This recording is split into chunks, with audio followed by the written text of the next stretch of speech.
Good morning, everyone. Pete Pardo here from Sea of Tranquility. Welcome to another edition of Favorite Album of the Year, 2016.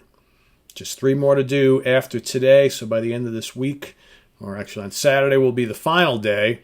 And then I guess on Sunday, I'll give you my 5 or 10 favorite years of all the years we've covered since 1965 and highlight some of the releases that we saw during those years. So for today, again, I went back and looked at 2016 at the end of the year list that I put together back then to see which were my favorite releases of the year, my top picks for 2016. And my number one has stayed consistent.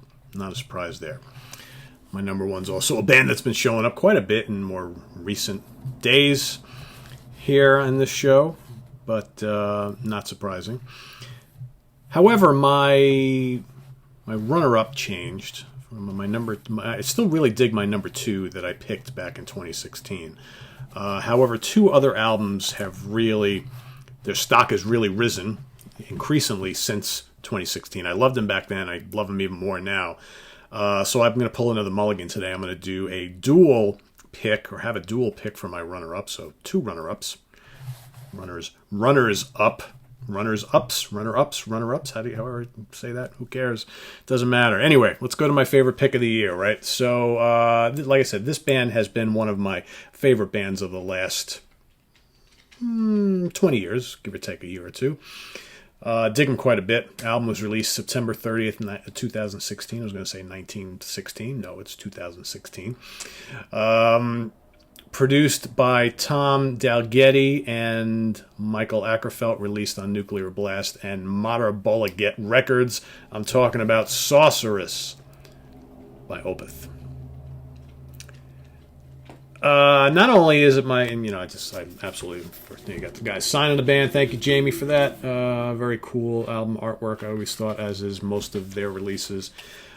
Not only has this band and this album, really kind of hit home with me the last 2 decades. This album has risen to near the top of my favorite releases from the band ever. I know a lot of people oh my God, I can't believe Pardo likes Sorceress more than Blackwater Park or Deliverance and all that kind of stuff. And it's hard to separate the Opeth catalog because I love it so much. It's so near and dear to me. But there's something about this album that I really love. It opens up with the gentle Persephone, and then it kind of, or not the gentle Persephone, the kind of acrobatic prog that leads into Sorceress, the title track, which, just has this crushing, almost doomy vibe. I absolutely love the title track. And then it's got the Wildflowers, which is very psychedelic, folky, proggy. Will o' the Wisp is basically like a long-lost Jethro Tull song. You got Chrysalis, which is great hard-driving prog, kind of symphonic. You got Sorceress 2, The Seventh Sojourn, more cool, heavy prog. Strange Brew, which might be the sleeper track on the album. It's actually pretty heavy, but it's very proggy. Fleeting Glance, Era, End of an Era. So catchy. It's like Opeth doing kind of symphonic power pop, man. It's just great track. And then you got a revisit to the opening little salvo of Persephone finishing off the album. A couple bonus tracks on here, whatnot. I just dig it. I love the variety on this album. And, for all the folks who just kind of can't get over Opeth doing away with the death metal stuff, I get it.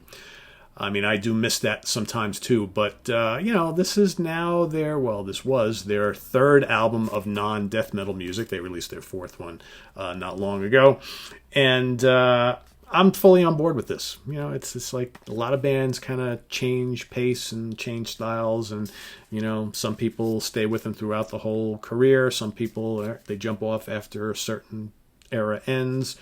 I'm with Opeth till the end. That's just the way it is. So that's kind of me anyway.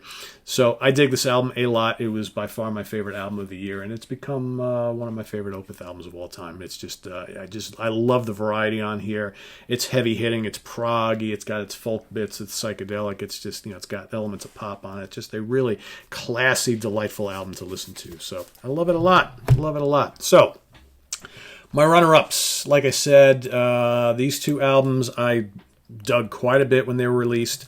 but neither one was number 2 for the year. One of them was in the top 5. The other, I think, was right in the top 10 or just outside the top 10. I don't remember. But today, I couldn't pick one over the other as a runner-up. And like I said, the stock on both of these has risen immeasurably. The first one, Kansas, The Prelude Implicit. This is the first studio release with vocalist Ronnie Platt, who, of course, replaced a retiring Steve Walsh. He does a fantastic job. This is such a fun album, great album. Pretty much a return to Kansas of what we knew and loved. You got the catchy choruses and the soaring violin, the cranking hard rock guitars, the wealth of keyboards, excellent vocals, just a lot of really, really strong tracks. They have a new album coming out in a couple weeks. Looking forward to that, but I listened to this a lot when it came out. I still love to play it. I think it's just really, really strong, and it's just great to have Kansas back making new music again. Granted, only 2 original members in the band, but, a good chunk of them have been playing with the band for a long time. Okay, so just read you the lineup. Phil Ehart, of course, founding drummer, right? Rich Williams, founding guitar player. You got Billy Greer, bassist, backing vocals. Billy's been with the band forever, all right? David Ragsdale on violin and guitar. He's been with the band forever. Okay, then you got Zach Risby on guitars. He's one of the new guys. You've got, like I said, Ronnie Platt on vocals. And on keyboards on the album, you got David Mannion, but he's been since replaced by Tom Brislin, who's a phenomenal keyboard player. I've actually seen them with him in the band. What a great addition. He's played with also Yes and Camel and Alan Parsons and all sorts of other people. So a great album. I dig it. And my other one who tied for the runner-up here today, The Similitude of a Dream from the Neal Morse Band. Man, is this a good album. The Neal Morse Band, it's just Neal Morse on keyboards and vocals, a little bit of guitars, Eric Gillette on guitars, Mike Portnoy on drums, Randy George on bass, and I'm forgetting the other keyboard player's name. Hold on a second, I don't want to forget anybody here. Where is the information? And I'm going to need my glasses because, of course, this stuff is like microscopic. Bill Hubauer. Bill Hubauer on organ, piano, synths, and vocals. So just a fantastic, fantastic band. If you just love modern progressive rock with plenty of like homages to the classics of the 70s, but heavy hitting, lots of little bit of metallic, almost heavy metal influences, hard rock, blistering guitar work, tons of great keyboards, fantastic vocals, heavy hitting, complex arrangements, but with plenty of pop harmonies and melodies. The Similitude of a Dream is an album for you. Any Neal Morse Band album is just absolutely fantastic. I just love it. Love the band. Can't wait for something new from them. So there you have it. So Sorceress by Opeth, favorite, takes the top spot, and we got a tie. Kansas, The Prelude Implicit, and the Neal Morse Band, The Similitude of a Dream. Kind of tying for the number 2 spot, right? So let's curious to see what you guys think for 2016. Remember, there's no right or wrong answer. Everybody's got the stuff they like, and that's the way it should be. What else was in the running, you might be asking?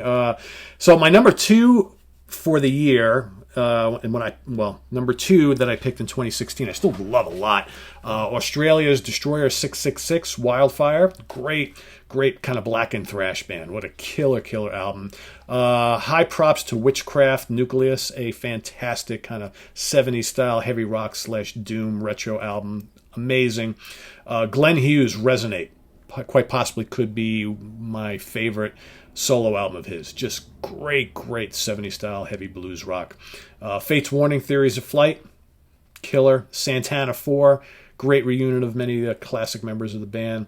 Rival Sons, Hollow Bones, amazing album. I just love Rival Sons. I mean, all their albums are so good. Metal Church, 11 or XI. Haken, Affinity, another great album from that excellent UK band.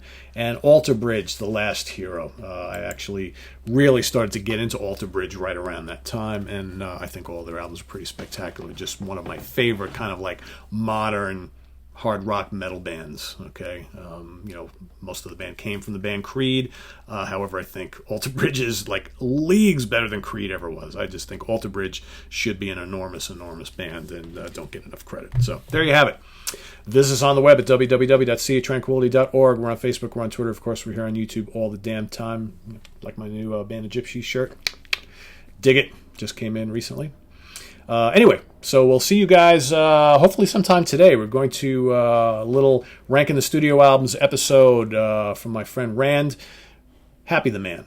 For all of you lovers of 70s prog, kind of a little-known U.S. band, who some consider one of the greatest U.S. progressive rock bands ever. So we'll be tackling their short but very sweet catalog later today. I also got on tap, probably over the next day or two, going to rank the studio albums of Lucifer's Friend. Killer 70s, 80s, and still here today. Heavy rock band. They also do a little bit of prog and hard rock and just kind of, with all sorts of heavy guitars and Hammond organ and stuff like that. Just killer band that debuted in the 70s and still going strong. So that's coming up to, what else we got? This weekend, Martin Popoff and I will be giving our top 10 songs of Badlands. Okay, that's coming up this weekend. Jack Toledano and I are doing a show all about Primal Fear. Top 10 songs. I'm not sure if we're ranking the catalog too. I don't know. I don't quite remember exactly what we're doing, but it's a Primal Fear show for all you folks who love the German power metal act. Another cool interview coming up this weekend. I'm going to spill the beans right now. Jason Tipton from 0 Hour coming on the show talking about the upcoming 0 Hour album. So you don't want to miss that. If you're a progressive metal fan, you'll definitely want to check that out. Jason's an awesome guy, killer guitar player, and that is an amazing band. So curious to hear more about that. What else? Carl Sederholm is coming on the show. Carl's been a long-time writer at Sea of Tranquility. He's also coming on to review a couple albums. He's been doing a lot of extreme metal stuff for us over the years, and he's going to come on with me, and we're going to talk about some new underground kind of extreme metal albums that you guys should be kind of keeping your eyes and ears open for. John Needorf and I are going to rank the studio catalog of the Moody Blues. We're just trying to figure out a date on that, so that's coming up soon too, maybe in the next week or two. And lots more on that. All right, lots more coming. Stephen Reed's coming back on the show in about a week or so. We're going to rank the studio albums of Marillion as well as the studio albums of Fish. Not Fish the band, Fish the ex-singer of Marillion. So for all you neo-prog folks, that's coming as well. So lots happening. So we'll see you guys real soon. Take care. Bye-bye.